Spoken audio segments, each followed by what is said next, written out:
ಅಂತರಪಟ ಅಂತರಪಟ. ನಾನು ಮುನಿಯಮ್ಮ ಎಷ್ಟು ಕ್ಲೋಸ್ ಆಗಿದ್ವಿ, ಎಲ್ಲ ವಿಷಯನೂ ಶೇರ್ ಮಾಡ್ತಿದ್ವಿ, ಒಂದ್ ನಿಮಿಷನೂ ಬಿಡದೆ ಮಾತಾಡ್ತಾನೆ ಇರ್ತಿದ್ವಿ. ಆದ್ರೆ ಇವತ್ತು ಅವ್ರ ಜೊತೆ ಮಾತಾಡೋಕೆ ಆಗ್ತಿಲ್ಲ. ಬೆಳಿಗ್ಗೆ ಆಪರೇಷನ್ ದುಡ್ಡು ಹೇಗೆ ಅರೇಂಜ್ ಮಾಡ್ತಾರೆ? ಬೆಳಿಗ್ಗೆನೇ ಆಪರೇಷನ್, ದುಡ್ಡಿಗೇನು ಮಾಡ್ತೀರಾ? ಅದು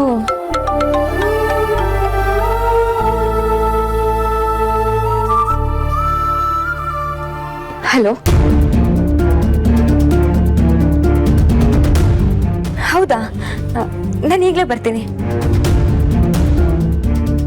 ರಾಜ್, ನಾನು ಸ್ವಲ್ಪ ಹೊರಗೆ ಹೋಗ್ಬೇಕು. ನಾನು ಬರೋವರೆಗೂ ಅಮ್ಮನ ನೋಡ್ಕೊಳ್ಳಿ. ಇಷ್ಟೊತ್ತಿಗೆ ಎಲ್ಲಿ ಹೋಗ್ತಿದ್ದೀರಾ? ಏನು ವಿಷಯ? ಏನೂ ಇಲ್ಲ, ನಂಗೆ ಸ್ವಲ್ಪ ಕೆಲಸ ಇದೆ. ಅದೇನು ಕೆಲಸ ಅಂತ ಹೇಳಿ, ನಾನೇ ಹೋಗಿ ಮಾಡ್ಕೊಂಡು ಬರ್ತೀನಿ. ಈ ರಾತ್ರಿಯಲ್ಲಿ ನೀವ್ಯಾಕೆ ಹೋಗ್ತೀರಾ? ಇಲ್ಲ ಇಲ್ಲ, ನನ್ಗೇನು ತೊಂದರೆ ಇಲ್ಲ, ನಾನು ಹೋಗ್ತೀನಿ. ಅಲ್ಲ ರೀ, ಒಬ್ಬರೇ ಹೋಗ್ತಿದ್ದೀರಲ್ಲ, ಜೊತೆಗೆ ನಾನು ಬರ್ತೀನಿ. ಅಯ್ಯೋ ಬೇಡ ಬೇಡ. ಏನಾದರೂ ಪ್ರಾಬ್ಲಮ್ಮಾ? ಇಲ್ಲ, ನಾನು ಬಂದ್ಮೇಲೆ ಹೇಳ್ತೀನಿ. ಬಾಯ್. ಇಷ್ಟು ರಾತ್ರಿ ಎಲ್ಲಿಗೆ ಹೋಗ್ತಿದ್ದಾರೆ? ಯಾರ್ದೋ ಕಾಲ್ ಬಂತು, ಹಾಗೆ ಹೊರಟ್ಬಿಟ್ರು. ನನ್ನ ಮಗ ಸುಶಾಂತನು ಆರಾಧನಾನು ಒಟ್ಟಿಗೆ ಕೆಲಸ ಮಾಡ್ತಿದ್ದಾರ? ಅವರಿಬ್ರು ಸ್ನೇಹಿತರ? ಹೌದು ಧರ್ಮ, ಎಂಥ ವಿಪರ್ಯಾಸ ಇದು. ಆಗ ಶಿವು ನನ್ನ ಜೊತೆಲಿದ್ದ ಹಾಗೆ ಈಗ ಆರಾಧನಾ ನನ್ನ ಮಗಳ ಜೊತೆಲಿದ್ದಾಳೆ. ಧರ್ಮ, ಇದನ್ನ ಹಣೆ ಬರ ಅನ್ಬೇಕು, ದೇವ್ರ ಲೆಕ್ಕಾಚಾರ ಅನ್ಬೇಕು, ನನಗೊಂದು ಅರ್ಥ ಆಗ್ತಿಲ್ಲ. ಆದರೆ ಧರ್ಮ, ಸುಶಾಂತ ನಿನ್ನ ಮಗ ಅಂತ ಹುಡುಗಿಗಿನ್ನೂ ಗೊತ್ತಾಗಿಲ್ಲ. ಅವಳು ನನ್ನನ್ನು ನಿನ್ನನ್ನು ತುಂಬ ದ್ವೇಷಿಸ್ತಾಳೆ. ಅಲ್ಲ, ಅಷ್ಟು ಕಷ್ಟದಲ್ಲಿದ್ದಾಳೆ. ನಾನು ದುಡ್ಡು ಕೊಡ್ತೀನಿ ಅಂದರೆ ಬೇಡ ಅಂತಾಳೆ ನೋಡು. ಗೊತ್ತೋ ಗೊತ್ತಿಲ್ದೇನೋ ನಮ್ಮಿಂದ ಶಿವಗೆ ದೊಡ್ಡ ಅನ್ಯಾಯ ಆಗಿದೆ ಅಲ್ವಾ ಮೂರ್ತಿ? ಅದಕ್ಕೆ ಧರ್ಮ, ಅವಳು ನನಗೆ ಅಷ್ಟು ಬೈತಾ ಇದ್ರು ನನಗೆ ಬೇಜಾರಾಗಲಿಲ್ಲ. ಅದು ನಿಜನೇ ಅಲ್ವಾ? ನನಗೆ ನಮ್ಮಿಬ್ಬರ ಬಗ್ಗೆ ಬೇಜಾರಾಗ್ತಾ ಇದೆ.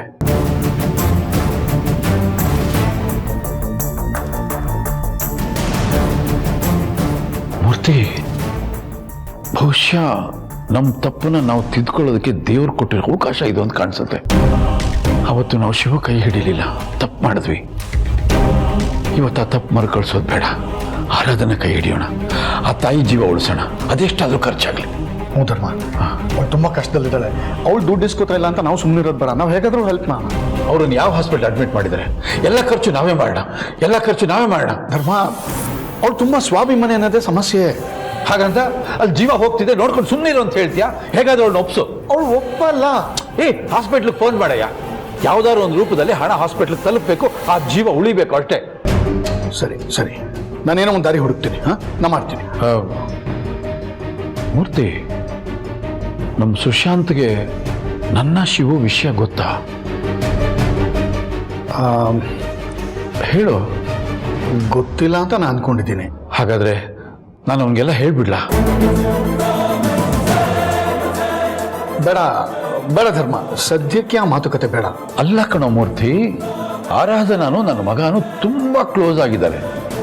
ಈ ಸಂದರ್ಭದಲ್ಲಿ ನಾನು ಈ ನಿಜಾನ ಮುಚ್ಚಿಟ್ರೆ ಯಾವತ್ತೋ ಒಂದಿನ ಅವನಿಗೆ ಗೊತ್ತಾಗತ್ತಲ್ಲ.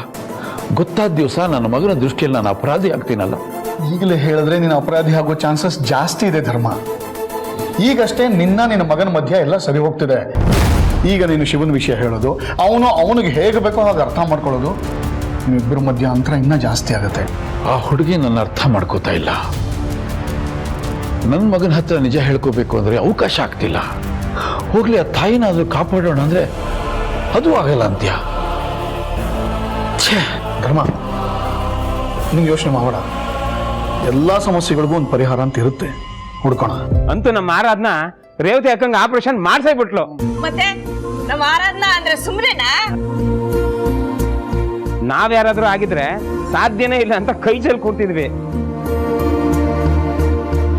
ಆದ್ರೆ ನಮ್ಮ ಆರಾಧನಾ ಹಣ ಹೊಂದಿಸಿ ಆಪರೇಷನ್ ಮಾಡ್ಸೇ ಬಿಟ್ಲು. ಅಪ್ಪ, ಅವಳ ಹತ್ರ ನಯಾ ಪೈಸ ಕಾಸಿರ್ಲಿಲ್ಲ, ಟೈಮು ಇರ್ಲಿಲ್ಲ. ರಾತ್ರಿ ಅಷ್ಟೊಂದು ದುಡ್ಡು ಅದು ಹೇಗೆ ಅರೇಂಜ್ ಮಾಡಿದ್ಲು ಅವಳು? ಅದೇ ನನಗೂ ಗೊತ್ತಾಗ್ತಾ ಇಲ್ಲ ಮಗಳೇ. ಅವಳು ಕೆಲಸ ಮಾಡೋ ಕಂಪ್ನಿ ಅಂತೂ ಇವಳು ಮೂಸ್ ನೋಡಲ್ಲ, ಕಾಸೆಲ್ಲಿಂದ ಬಂತು ಅಂತ ಗೊತ್ತಾಗ್ತಾ ಇಲ್ವಲ್ಲ.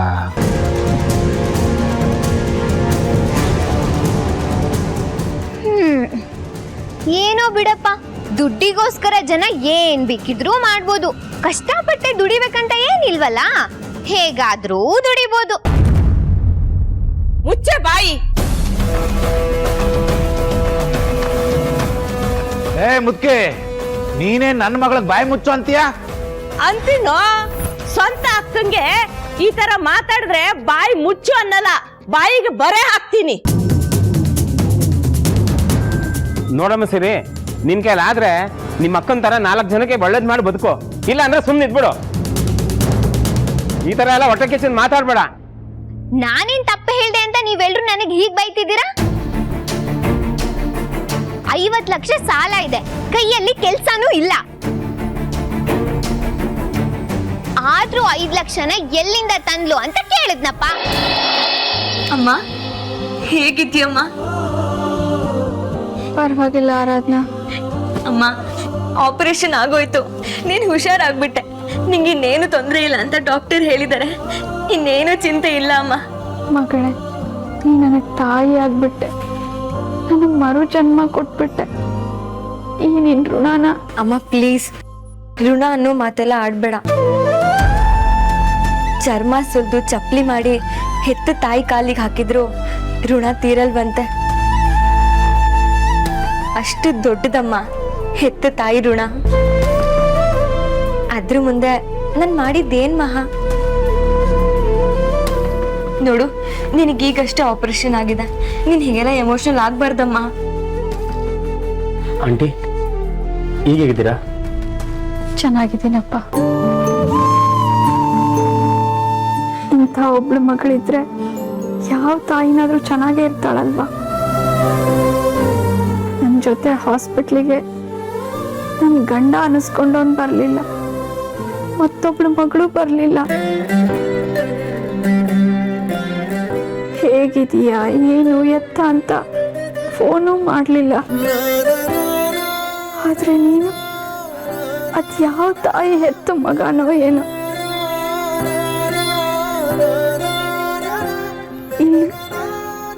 ಇಲ್ಲಿ ಬಂದು ನನಗೋಸ್ಕರ ಓಡಾಡಿ ಎಲ್ಲ ಕೆಲಸ ಮಾಡ್ತಿದೀಯ. ಮುಖ್ಯವಾಗಿ ನನ್ನ ಮಗಳ ಜೊತೆ ನಿಂತಿದೀಯ. ಈ ಸಹಕಾರಕ್ಕೆ ನಾನು ಹೇಗೆ ಕೃತಜ್ಞತೆ ಹೇಳೋ ನನಗೆ ತಿಳಿತಾ ಇಲ್ಲ. ಎಲ್ಲ ಮುಗೀತು ಆಂಟಿ. ಇನ್ಯಾವತ್ತೂ ನಿಮ್ಮ ಮಗಳ ಜೊತೆ ನಾನು ಇರೋಕ್ಕಾಗಲ್ಲ, ದೂರ ಹೋಗ್ತಾ ಇದ್ದೀನಿ. ಆಂಟಿ, ನಾನೇನು ದೊಡ್ಡ ಸಹಾಯ ಮಾಡಿದ್ದೀನಿ? ನೀವು ಹುಷಾರಾದ್ರಲ್ಲ, ಅದೇ ದೊಡ್ಡದು. ನೀವು ರೆಸ್ಟ್ ಮಾಡಿ. ಹೌದಮ್ಮ, ನೀನ್ ಇನ್ ಮುಂದೆ ಕೇರ್ಫುಲ್ ಆಗಿರ್ಬೇಕು. ಭಾರ ಎತ್ತಬಾರ್ದು, ಜಾಸ್ತಿ ಕೆಲಸ ಮಾಡಬಾರ್ದು, ಡೈಲಿ ಎಕ್ಸಸೈಸು ಮಾತ್ರೆ ಎಲ್ಲ ತಪ್ಪಿಸ್ಬಾರ್ದು. ಪ್ಲೀಸ್, ನನ್ ತಪ್ಪಾಯ್ತು ಅಂತ ಹೇಳ್ತಿದ್ದೀನಲ್ಲ, ನನ್ನ ಜೊತೆ ಮಾತಾಡಿ. ರಾಜ್, ನೀವ್ ಹೀಗೆಲ್ಲ ಇರಬೇಡಿ. ನಾನು ಇಷ್ಟ ಬಂದಂಗೆ ಇರ್ತೀನಿ, ಸುಮ್ಮನೆ ಇರಿಟೇಟ್ ಮಾಡಬೇಡಿ.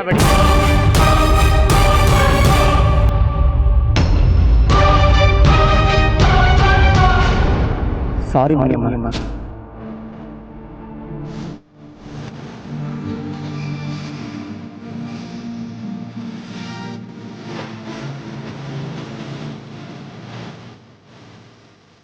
ರಾಜ್, ನನಗೂ ಅಪ್ಪ ಇದ್ದಿದ್ರೆ ನನಗೆ ಯಾಕೆಂತ ಪರಿಸ್ಥಿತಿ ಬರ್ತಿತ್ತು ಹೇಳಿ? ಮನೇಲಿ ಗಂಡು ದಿಕ್ಕು ಅಂತ ಇದ್ದಾಗ ಆ ಧೈರ್ಯನೇ ಬೇರೆ ಅಲ್ವಾ ರಾಜ್?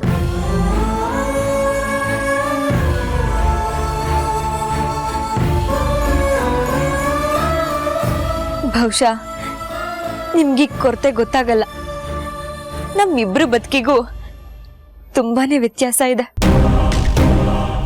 ನಿಮ್ಮಪ್ಪ ನೀವೇನಾದ್ರೂ ಸಾಧಿಸ್ಬೇಕು ಅಂತ ನಿಮ್ಮನ್ನ ಮನೆಯಿಂದ ಹೊರಗಡೆ ಹಾಕಿದ್ರು, ಆದ್ರೆ ನಮ್ಮಪ್ಪ ನನಗೆ ಏನಾದ್ರೂ ಸಾಧಿಸು ಅಂತ ಹೇಳಿ ನಾನೊಬ್ಬಳನ್ನೇ ಬಿಟ್ಟು ಹೋದ್ರು. ನನಗೋಸ್ಕರ ಇರೋದು ಅಮ್ಮ ಒಬ್ಳೆ. ಅವಳನ್ನು ಎಲ್ಲಿ ಕಳ್ಕೊಂಡ್ಬಿಡ್ತೀನೋ ಅನ್ನೋ ಭಯ ನನಗಿಂತ ನಿರ್ಧಾರ ಮಾಡಿಸ್ತು. ಸಾಧಿಸೋಕೆ ಅಂತಾನೆ ಬಂದೆ, ಸಂಪಾದನೆ ಮಾಡೋಕ್ಕೆ ಶುರು ಮಾಡಿದೆ. ಆದರೆ ಇವತ್ತು ಈ ಕ್ಷಣ ಎಲ್ಲ ಕಳ್ಕೊಂಡು ನಿಂತ್ಕೊಂಡಿದ್ದೀನಿ.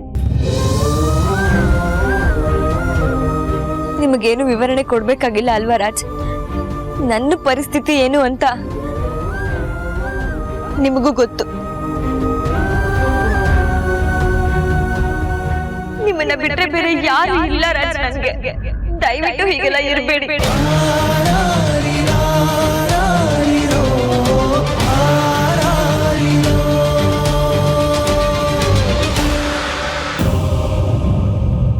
ನನಗೆ ಗೊತ್ತಿದೆ ನನಗೇನಾದ್ರೂ ಆಗ್ಬಿಡುತ್ತೆ ಅಂತ ನೀವು ನನ್ನ ಮೇಲೆ ಕೋಪ ಮಾಡ್ಕೊಂಡಿದ್ದೀರಾ ಅಂತ. ನಿಜ ಹೇಳ್ಬೇಕು ಅಂದ್ರೆ ನಿಮ್ ಕೋಪ ಅಲ್ಲ, ಅದು ಕಾಳಜಿ.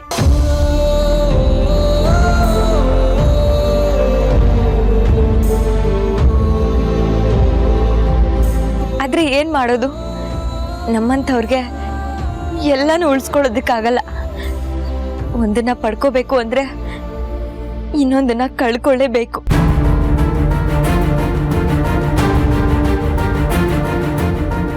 ಆದ್ರೆ ಒಂದಂತೂ ಸತ್ಯ, ಧರ್ಮನಂತವ್ರು ಇರೋವರೆಗೂ ನಮ್ಮಂಥವ್ರು ಅನಾಥರ ಹಾಗೆ ಇರ್ತಾರೆ.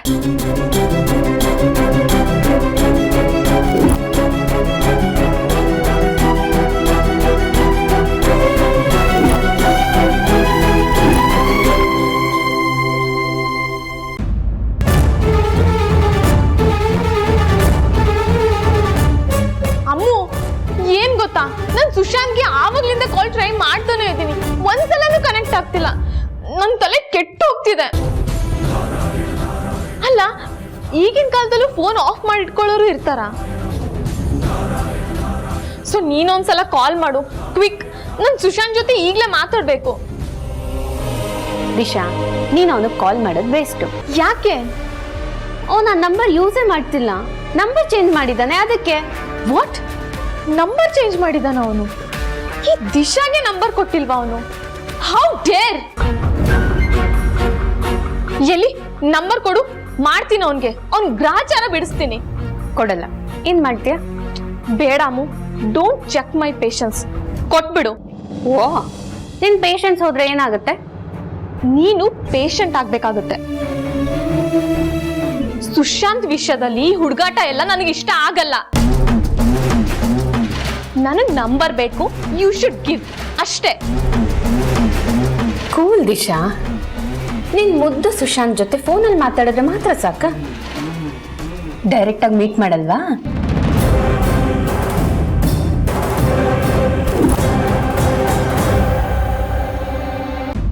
ಇವತ್ತಿನ ನನ್ನ ಈ ಸ್ಥಿತಿಗೆ ಆ ಧರ್ಮನೇ ಕಾರಣ ರಾಜ್.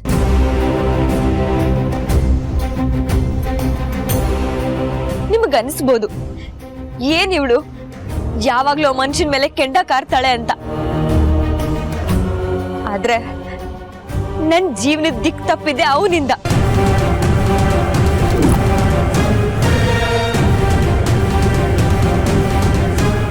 ಆ ಮನುಷ್ಯನಿಂದ ಅನುಭವಿಸಿದ್ದು ನನಗ್ ಮಾತ್ರ ಗೊತ್ತು. ಆ ನೋವು ನಿಮಗಲ್ಲ, ಬೇರೆ ಯಾರಿಗೂ ಅರ್ಥ ಆಗಲ್ಲ.